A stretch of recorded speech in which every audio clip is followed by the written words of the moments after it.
Hi po mga kalola, magandang araw. Ito po at magluluto na naman po ang inyong lola para sa pananghalian ng aking mga apo. Siyempre po tuwing tanghali, kailangan po may sabaw. May sabaw po lagi ang aking niluluto.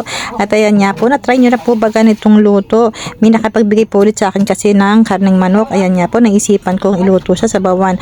Bukod po kasi sa tinola, pwede nyo rin po siyang isigang. May puso po kasi ako ng saging na galing po sa aming sagingan. Wow, diba kala mo, ang lawak ng aming sagingan. Ito na nga po pala yung puso at akin nga po pala siyang binalatan na. Ayan. Alam niyo po, naisipan ko nga kasi, alam niyo, masarap din kasi yung sinigang. Sinigang sa puso lang ng saging, alam niyo yun. Yan, na-try ko na rin po kasi isa yan sa pork. Masarap din po siya, yung pork na sinigang po sa puso ng saging. Ayan.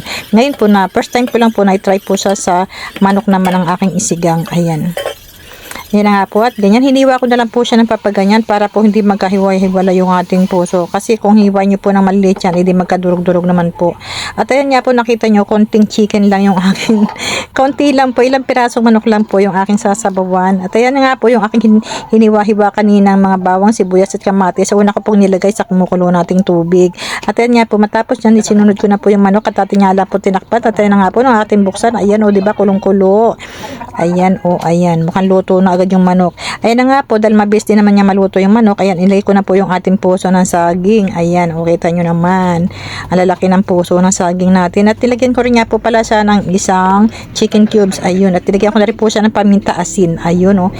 Ayan, at nga po pala, may atay din nga po pala ako ng manok na bigay din. Ayan na nga po, hinaluan natin ang atay ng manok. Ayan o, diba?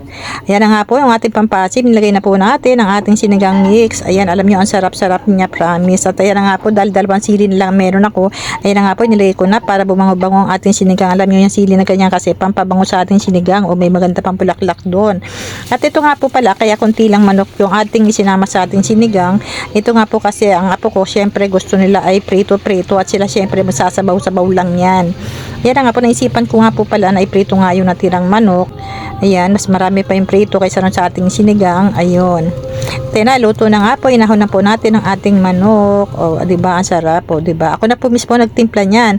At ito naman po yung ating sinigang na manok sa puso ng saging. Ayan, inahon na natin. Ayan, ready to serve na po. Ayan, o diba, meron na po tayong pananghalian. Oh, yummy yummy. Let's eat na po.